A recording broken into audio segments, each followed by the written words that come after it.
അല്ലെങ്കിൽ എവിടെയെങ്കിലും പോയിരുന്ന് ഞാൻ തപസ് ചെയ്ത് എന്തെങ്കിലുമൊക്കെ ഞാനും ആയിത്തീരും. നമ്മൾ തമ്മിൽ എന്തിനാ വെറുതെ ഒരു കോമ്പറ്റീഷൻ?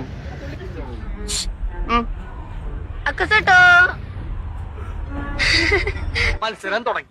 സ്കൂളിൽ പഠിക്കുമ്പോ എനിക്കാണല്ലോ ഫസ്റ്റ്. ഏത്? അക്ഷരശ്ലോകം. ആ എക്സ്പീരിയൻസ് വെച്ച് ഞാനൊരു അലക്കൽ നക്ഷത്രം മത്സരമായിരുന്നു. ഇടയ്ക്ക് ഒരു തമാശ പറഞ്ഞ് ടെമ്പോ കളയല്ലേ അശ്വതി. അശോകേട്ടൻ പറഞ്ഞോളൂ.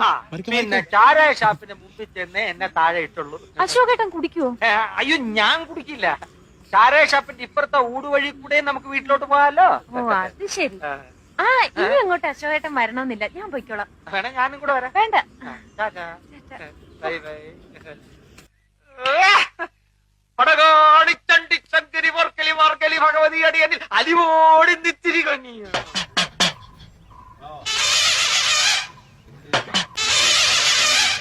എന്ത് നിർത്തിക്കളഞ്ഞത്? മുഴുവൻ പാടാത്തുണ്ട്. പറഞ്ഞു പാടിക്കാൻ നീ ആര്? സംഗീത സംവിധായകൻ. സംഗീത സംവിധായകനൊന്നും അല്ലെങ്കിലും എനിക്ക് വ്യക്തിത്വമുണ്ട്. അതുകൊണ്ടാണല്ലോ നീ എന്റെ പേര് പറഞ്ഞ് കുട്ടിമാമയുടെ വീട്ടിൽ കയറിയത്. രമേന്ദ്ര ഡോമ്പി നീ കുറച്ചാൾ ഷൈൻ ചെയ്തില്ലേ? അച്യുത് ഡോമ്പി ഞാൻ കുറച്ച് ഷൈൻ ചെയ്യട്ടെ. അതാണോ കാര്യം? അതാണ് കാര്യം.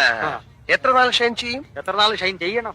എത്ര നാൾ ചെയ്യാം? എത്ര നാൾ വേണേലും ചെയ്യാം. ഇടാ കൂടിയ ഒരാഴ്ച. അതിനുള്ളിൽ നിന്നെ പുകച്ച് പുറത്ത് ചാടിച്ചില്ലെങ്കിൽ എന്നെ അപ്പുകുട്ടാന്ന് വിളിച്ചോ.